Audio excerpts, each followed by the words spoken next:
trying to give a talk on Mother's Day is one of these things that I fear almost above all else. To try to pretend like I know what it's like to be a mom, I do not. Cannot pretend like I know. One of the things I do know, though, is that being a mom has got to be one of the hardest jobs there is. And so what I want to do this morning is I want to start by acknowledging three of the great women in my life. Number one, I've got to stop and say thank you to my own mother. Now, you got to understand, my mom, in order just to have raised me, had to have the patience of Job. She had to be a saint, and all I can do is stop and say thank you to her. I've got to say thank you to my mother-in-law. My mother-in-law gave me the greatest gift that I could ever have. She gave me my wife, and that's the third lady I want to stop and say thank you to. My wife has taught me so much, and as being the mother to our children, I cannot say I know of a better mother than the one I married. And I just want to start by saying thank you to these women in my life. Now, I want to take today to stop and look at a passage of Scripture that is not about teaching you how to be a mother. I am not even going to try to go down that path. I'm not going to pretend like I want to go down that path. I have no intention of doing any kind of a talk that's going to teach anyone how to be a mother, nor am I interested this morning in trying to give a talk and inspire mothers to be great mothers. That's what mothers do for us. They inspire us to be better. Instead, as we give a talk this morning, simply what I want to do is stop and remind the mothers of the impact that they have had on our lives. And to say thank you. In the last chapter of the book of Proverbs, there is a passage which I find to be one of the most interesting passages there are. In fact, it's often called the passage on the virtuous woman. Now, I'm very cautious, and I hate preaching on this passage because I've heard it spoken on so many times, and every time I've heard it spoken on, I'm almost scared at what someone is going to say about it. By the way, as we look at Proverbs chapter 31, Proverbs 31 was not actually written for women. It was actually written for men. And it was not to teach women how to be good wives or mothers. In fact, it was to teach husbands how to be good husbands to women. So, as we read through this, please be very careful, because most of the times as we read this, I know if I heard someone coming in, starting off with Proverbs 31, if you've ever read it, you've heard this passage almost weaponized against women. And in fact, it is so far from it, the teachings that we read in Proverbs 31, that if we were to have grasped it thousands of years ago when it was written, I believe society would have been totally, radically different than what we experience today. To help us understand where we're going, I'm going to give you a bit of background, but in order to get a bit of background, I want to start with verse 1. In Proverbs chapter 31, and in fact, I'm only going to focus on just a few verses through here, but I want to start with verse 1 because it begins to help us understand the background. In Proverbs 31, we read this: "The sayings of King Lemuel contain the message which his mother taught him." I think this is brilliant. From the very start, this is not a passage of training to do. Instead, it is, hey, this passage, that these words of wisdom which you are about to receive were great words of wisdom that King Lemuel gave that were not his own. They were his mother's. And so as we begin to read this, understand that what is about to be taught, that was being taught and poured into this young man, was what every mother is trying to teach her sons. Now, King Lemuel was a man of authority. He was a man of privilege. Now, it is uncertain. We don't know exactly who King Lemuel is. There's several different ideas. Some people believe King Lemuel was another name for King Solomon. Some believe that King Lemuel was a king in Assyria. We're not sure. We're not going to try to pretend like we know who King Lemuel is. I don't know who King Lemuel was. But whoever he was, the sayings and the teachings were so profound that it made its way into the Hebrew Bible, and it's made its way into our Bible today. Now, she was determined that as a young man, he needed to understand what it was like to be in a place of authority and what it was like to use his position and place to give equality and justice for those who needed it. So, here we go. We're going to kind of hit this down a little bit and see if we can go. Now, the teachings of King Lemuel starts off like any good teaching that any good mother would give to her son. This is not the teaching of giving to his daughter, to her daughter. She's giving this to her son, who's in a place of authority and power and position, who has privilege, and now needs to understand what he needs to do with that position. Okay. This is so different than what we normally teach that please hang on with me and see if you can grasp it. In fact, I want to encourage you, if you got time this afternoon, go home and read it for yourself. I want you to check to see where, if you stop and say, Pastor, I agree with you, Pastor, I think you're so far off the wall, I'm going to discount that sermon. Now, that's fine. But hold on with me, and let's see if we can get through this together. She starts off by teaching her son some very important lessons. Number one, the very first lesson she begins to teach him is that she says this: King Lemuel, do not give your strength, and depending on which version you're reading, do not give your strength to strange women. In other words, what she begins to teach him is do not go out and play the field. Have respect for women. Do not use women. She then goes on from this important lesson into King Lemuel. Don't use alcohol as a toy. It is not something to be played with. Alcohol is something that will get you into an addiction, and if you're not careful, it will dull your senses and lead you to a bad place. Alcohol is for people who are hurting and suffering and need to forget their woes. This is not who you're called to be. She goes on to say, King Lemuel, learn to have compassion on those whose life is not working out. Learn to speak up for those who do not have a voice. Learn to use your power and your privilege to help those who cannot use or cannot say something for themselves. So it's very important stuff for a young man who's about to gain a position or who has just gained a position of power, of privilege, and authority. And she's looking at him and saying what every good mama should say: do not abuse your position. Do not abuse your power. Do not stop and, hey, understand you've been put in a place of privilege. Now use it responsibly. Okay. But her most important teachings, and the vast majority of it, now goes on and says, now, here's what I want you to know.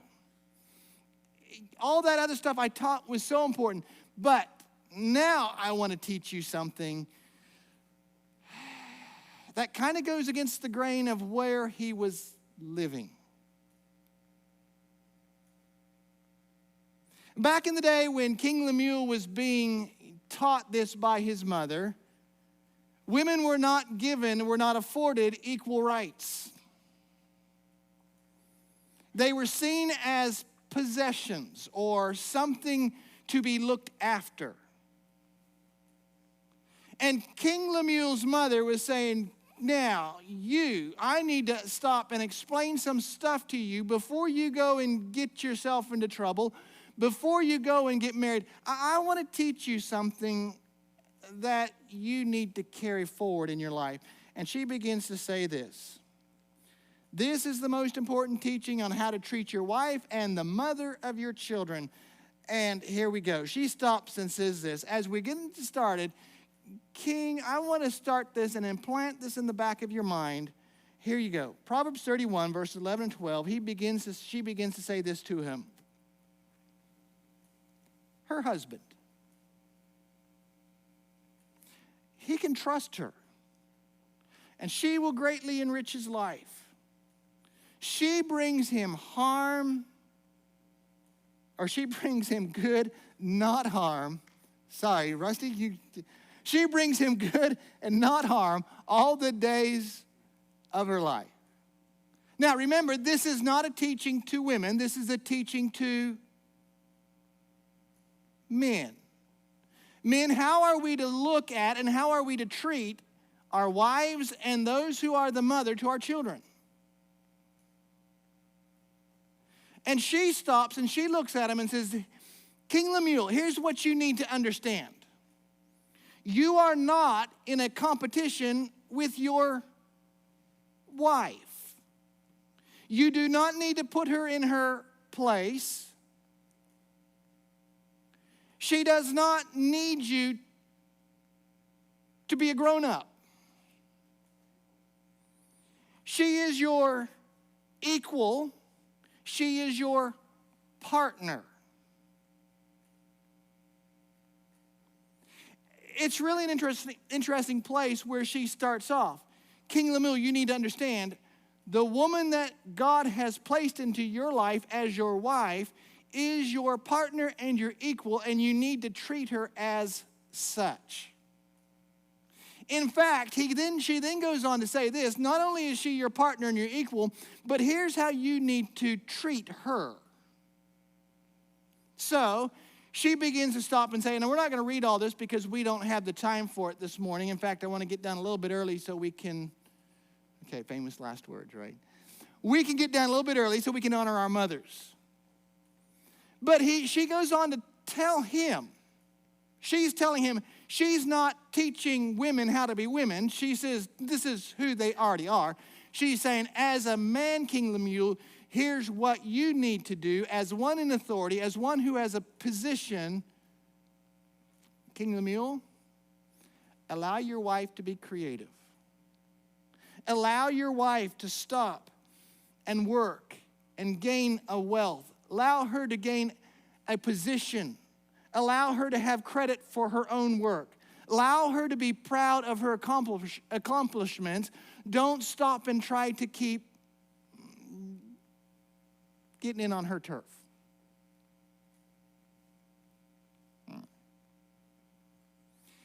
And really fascinating because as many times as I've read this passage of Scripture, I've heard this taught from women, teaching women on how to be good women. I've heard this taught by pastors teaching women how to be good women.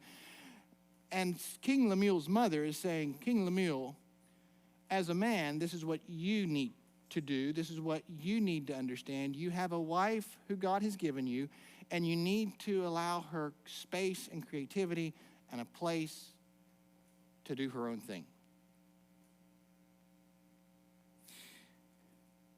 And then she goes on to say something which really, as I was reading through this last week, it really kind of, something I love to read.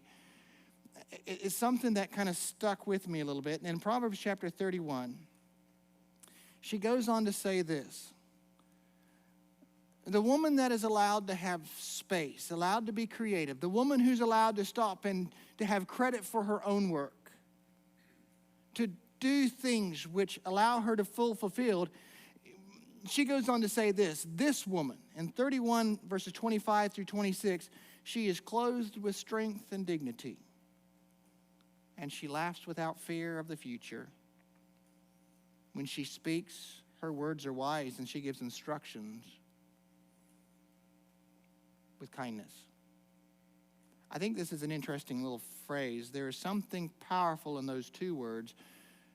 This woman has strength and dignity. She's not saying, King Lemuel, you need to kind of treat your wife and give her everything on a golden platter. Strength does not come from someone who has been fed everything with a golden fork or a golden spoon. That's not what she's saying. She's saying, King Lemuel, what you need to understand is you give your wife space, and as she goes through and as she earns and as she works, there's something powerful about it because she has strength. Strength comes from what?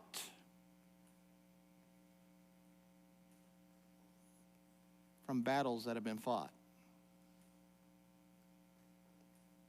Strength comes when we have been allowed to get in and to fight our own battles and to do what we need to do that allow us to grow in our own lives.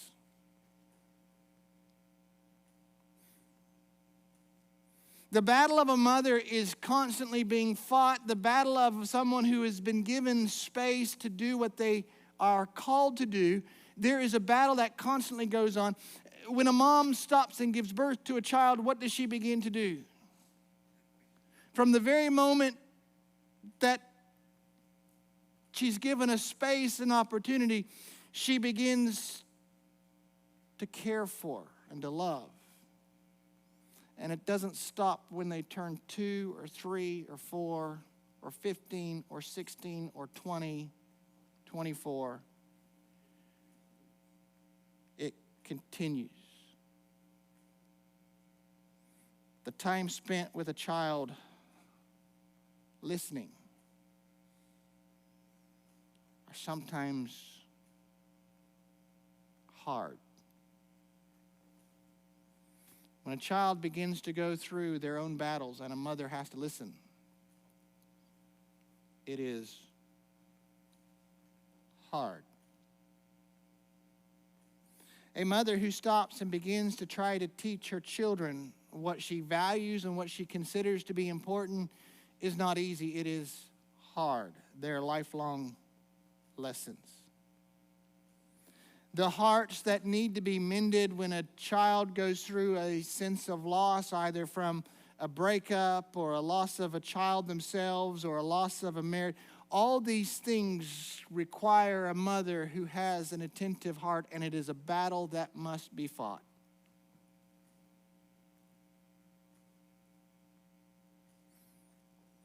The time spent praying for, caring, being there. These things allow and they give a mother strength and dignity. Every mother, every child who has a mother who has loved and cared for them continues to see the wisdom that only a mother can provide.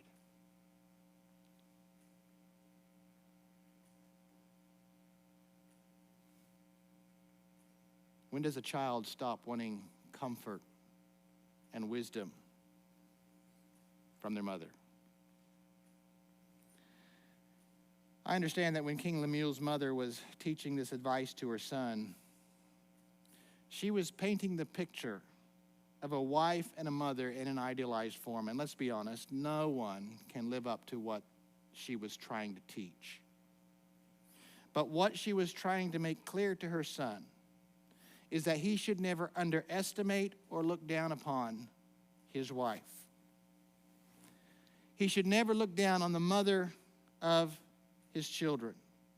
Her role and the value that she has is not in how she makes him look. Her value is in herself alone. She is his equal, and her worth is in her character. She is just as capable and deserves to be acknowledged for her own work. More than that,